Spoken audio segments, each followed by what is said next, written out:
And Not yet. Vincent Guta from Whoops, LinkedIn says you're not approved for LinkedIn Live.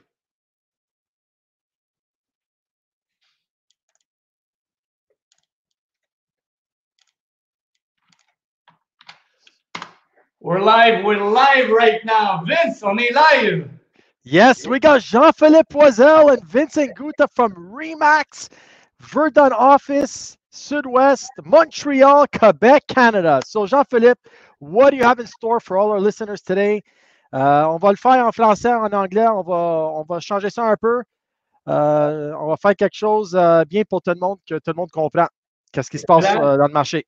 Puis si vous avez des questions, vous ne vous gênez pas, vous marquez en bas à droite, on va essayer de voir, on va essayer de suivre, puis essayer de répondre à tout le monde. On commence un peu avec une question super simple.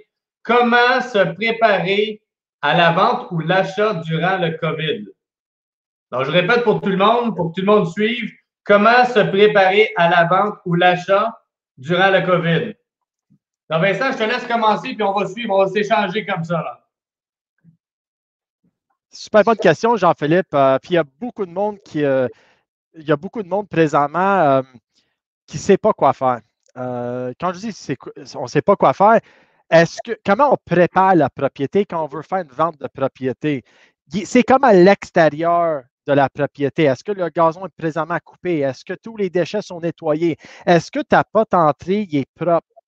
Quand on va rentrer dans la propriété, est-ce que la propriété est peinturée? On parle ça souvent. Présentement, more than ever, we need to have the property as clean as possible. Paint, baseboards clean. Everything in the way that decluttered, completely decluttered. More than ever, we are going to need a property that's going to be immaculate to sell in this market. To get the maximum price, maximum visibility, we need to have the best property shown on the market. Jean-Philippe, what do you have to say about that going a bit further, apart from painting and getting the property clean from the exterior? Ben, Vincent, dans le fond, il y a tout ce qui est esthétique, comme tu mentionnes, c'est des excellents points. Donc, comment est-ce qu'on se prépare? Oui, il y a l'esthétique.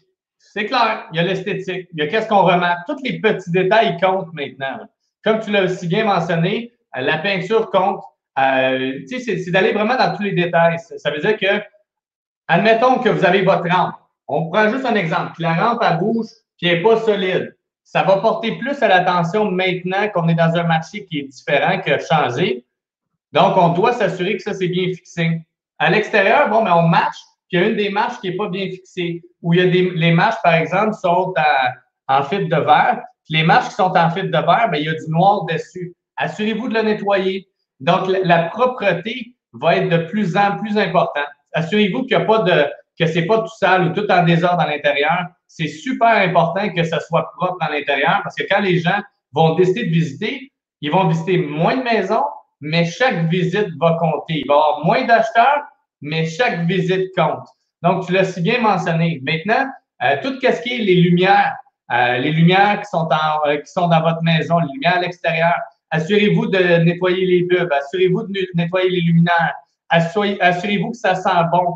Un des trucs que vous pouvez faire, c'est de mettre peut-être de la vanille sur un linge, parce que vous mettez juste quelques gouttes de vanille dans votre linge, vous allez nettoyer les bulbes. Quand vous allez mettre la lumière on, ça va chauffer un petit peu, puis ça va sentir dans la maison, puis ça va sentir bon. C'est un des trucs que je peux vous donner. Ensuite, c'est de faire le tour de votre maison. Regardez en avant, sur le côté, en arrière de votre maison.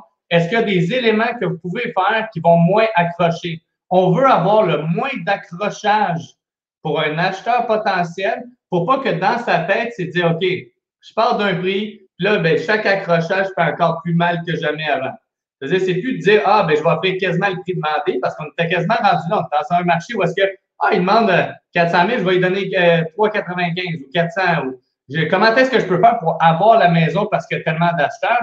Maintenant, c'est de dire, OK, c'est 400 000, on enlève un item, 2 items, 3 items, 4 items, 5 items. On ne veut pas être dans une discussion d'items à corriger. On va être dans une discussion de l'acheteur achète une propriété, puis nous, on est là, dans le fond, pour s'assurer que cet acheteur-là paye un prix qui a de l'allure sur votre propriété qui est à vendre, qu'on rejoigne votre prix à vos conditions.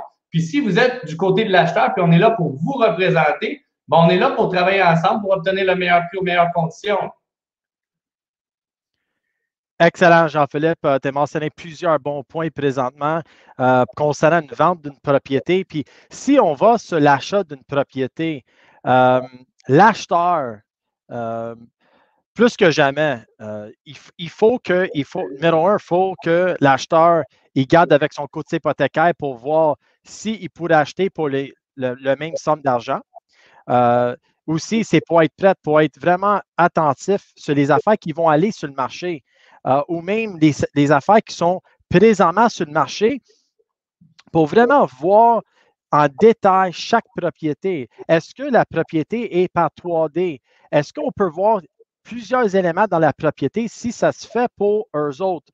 Les photos. D'abord, si le client, avant, il visitait 5 à 6 maisons, mais peut-être aujourd'hui, il va visiter 2 maisons.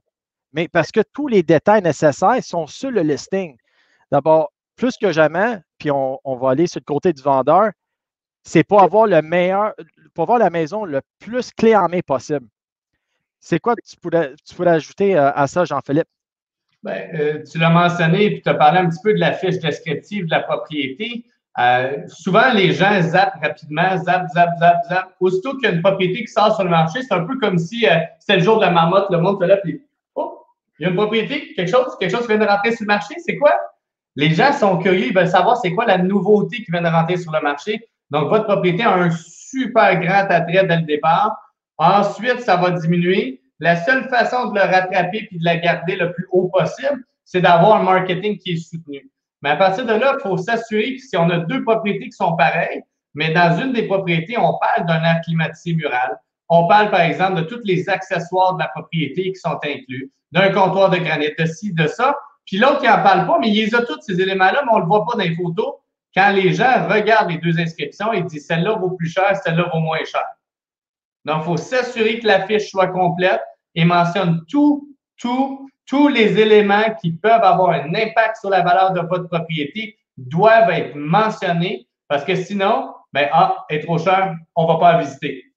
Et on veut vraiment que les gens restent accrochés à votre propriété pour tous les avantages de votre propriété avec tout ce qui est spécifié et que ça soit clair pour un acheteur potentiel. Ça répond-tu un petit peu à ta question, Vincent?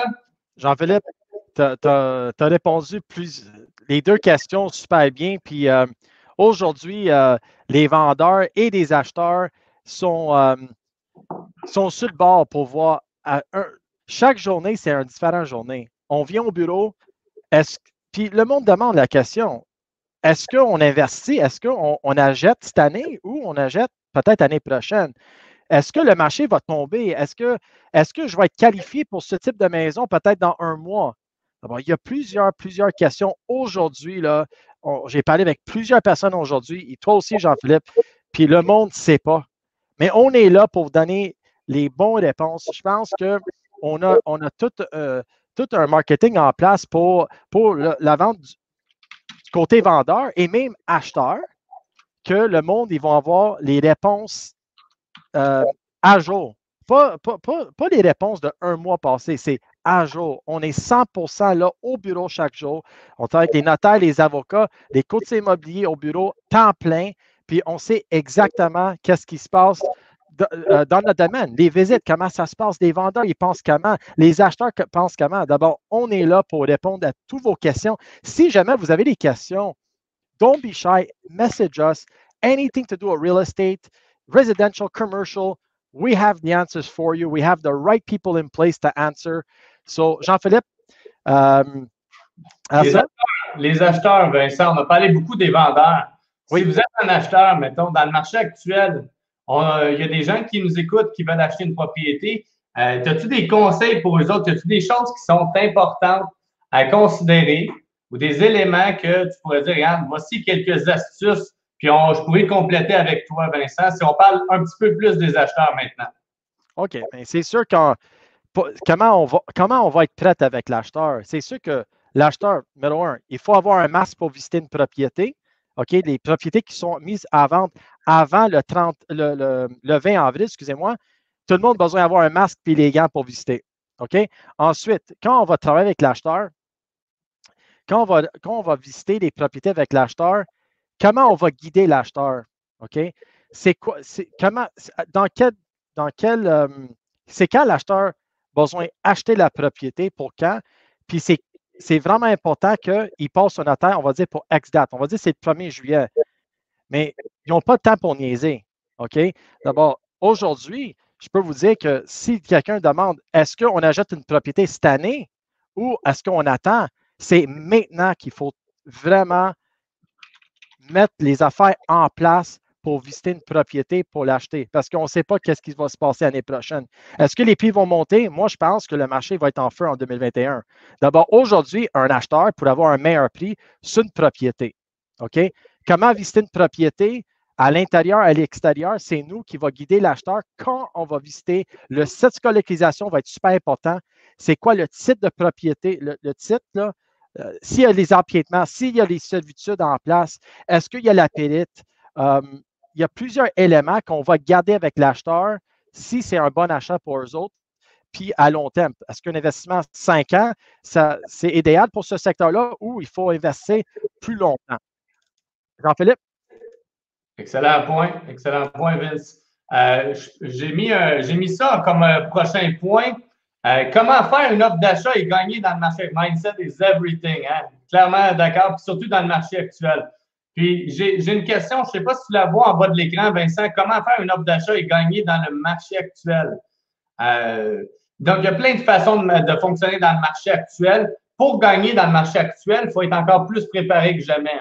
On a parlé tantôt de la préparation d'un vendeur, maintenant la préparation d'un acheteur. Bien, il faut s'assurer que ce qu'on visite, ça nous intéresse.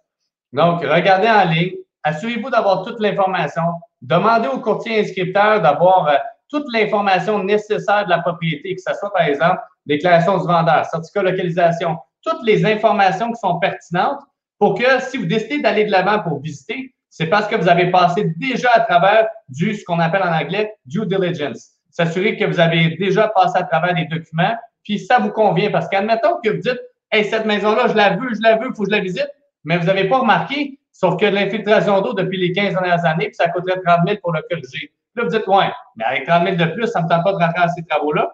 Assurez-vous d'avoir cette information-là avant de passer à l'action et d'aller visiter. Ensuite, quand vous êtes prêt, vous dites, wow, ça vaut vraiment la peine, bien, il faut s'assurer que la maison est encore disponible. Passez devant, faites le tour. Assurez-vous que vous avez toute l'information nécessaire pour dire, wow, ça me tente maintenant de rentrer dans la maison.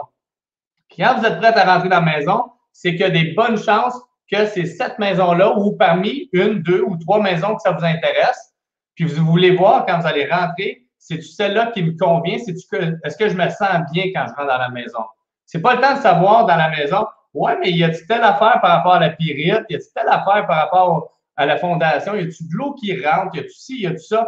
C'est pas le temps de regarder ces éléments-là. Rendu à la fin, c'est le temps de dire, wow, OK, on est en train de visiter, on est en connaissance de cause, on regarde comment on se sent dans la propriété, puis on regarde s'il y a d'autres éléments de la propriété qu'on n'avait pas encore été informé, qu'on pourrait regarder ou suspecter, par exemple. Ensuite de ça, c'est dire, OK, la maison nous convient, c'est cette maison-là qu'on veut. On veut spécifiquement cette maison-là. Bien, c'est clair. C'est ça qu'on doit faire comme décision à ce moment-là. On veut aller dans cette décision-là, dans cette plage-là. OK, c'est cette maison-là qu'on veut. Bingo! On veut une offre d'achat qui nous permet de gagner. Pour avoir une offre d'achat qui nous permet de gagner, on doit avoir une preuve qu'on a encore un emploi. De toute façon, votre banque va le demander. Donc, assurez-vous d'être capable de dire, wow, au vendeur, on a encore un emploi. Ensuite, on a-tu une mise de fonds? Oui, combien? Et ayez la preuve en main. Barrez les numéros si vous voulez, ça ne me dérange pas. Ayez la preuve de fonds. Ensuite, au partir du moment qu'on a la preuve de fonds, ayez une préqualification bancaire. Ne perdez pas le temps d'un vendeur. Là. Ayez une préqual à la main. Démontrez à quel point vous êtes top qualifié. Puis en étant top qualifié, bien, c'est là que ça va vous permettre d'aller chercher le meilleur prix aux meilleures conditions. Après ça, bien, vous dites, bon, c'est qui le notaire? Dans combien de temps est-il veut le vendeur déménager? Veux-tu déménager en 30 jours, 60 jours, ainsi de suite? Si vous êtes capable, vous avez cette flexibilité-là, donnez quelques éléments au vendeur. Parce que plus d'éléments que vous allez remettre, plus démontrer que c'est sérieux et qu'on joue sur sa game, plus que vous allez avoir de la latitude sur le prix qu'il demande. Donc, en faisant tous ces éléments-là, puis il y a d'autres éléments que vous pouvez faire, qu'on peut discuter ensemble sur un prochain appel, bien, ça vous permet à ce moment-là de dire, wow, chaque élément a une valeur. Ça permet d'avoir un meilleur prix. Ça a-tu du sens pour toi, Vincent? Ça va. Tu as dit plusieurs étapes et on pourrait aller sur un autre appel demain, puis on peut dire un couple d'autres étapes, mais location, location, location. Quand vous visitez une propriété, comme vous avez dit, Jean-Philippe, il faut faire le tour du secteur pour voir si vraiment, est-ce que ces acheteurs-là, ils vont vraiment rester dans ce secteur-là et s'ils aiment le voisinage. Est-ce que c'est tranquille? Les écoles, les autobus qui passent. On a visité aujourd'hui les propriétés, puis c'est super important pour guider l'acheteur dans le bon pied pour vraiment dire la vérité du secteur. Si c'est le secteur, il est up, A1, dis que c'est A1, puis dis à l'acheteur toutes les choses importantes du secteur. Ça va aider super l'acheteur pour prendre une décision éclairée dans ce marché actuel. Absolument. Vincent, je pense qu'on peut clore un petit peu là-dessus. On peut fermer la boucle. Dire à tout le monde, si c'est le temps pour vous d'acheter ou de vendre, ou de vous questionner, c'est-tu un bon moment? C'est-tu ci, c'est-tu ça? En fait, la réponse est simple. On peut, dans n'importe quel marché, tirer une épingle du marché. On peut trouver un acheteur type pour votre propriété ou on peut trouver une propriété spécifique pour vous. Donc, il s'agit de prendre des décisions, passer à l'action, puis de regarder ensemble c'est quoi vraiment les contingentes qu'on a, c'est quoi les problèmes qu'on peut rencontrer. Puis ensemble, on va être capable de vous expliquer qu'est-ce qu'il y en est. Oui, Vince. Hustle, focus, persistence, discipline, failure, risk, patience. C'est toutes des qualités, effectivement, qu'on doit avoir pour pouvoir passer à l'action puis réaliser vos rêves. N'oubliez pas, vos rêves comptent pour nous, comptent pour vous. Si vous vouliez passer à l'action en 2020 puis vous avez mis ça sur la glace pendant un certain temps, donnez-nous un coup de fil ou envoyez-nous un courriel. Peut-être qu'on est capable de voir ensemble, est-ce que ça a du sens de faire le projet cette année ou est-ce que ça n'a pas de sens? Puis si ça n'a pas de sens, vous reportez à un autre moment. Puis si ça a du sens, tant mieux. On va le regarder ensemble. On est là pour vous, puis on est là pour le faire à téléphone, à Zoom, de toutes les façons possibles pour être capable d'avoir une communication complète. Exactement, Jean-Philippe. D'abord, on est ici avec Jean-Philippe Loisel et mon nom, c'est Super Vince aujourd'hui. Demain, ça se peut que je vais changer mon nom. D'abord, merci beaucoup tout le monde. Passez une excellente journée, excellente soirée et on se parle bientôt. Merci beaucoup. Salut. Merci. Bye bye. Ciao.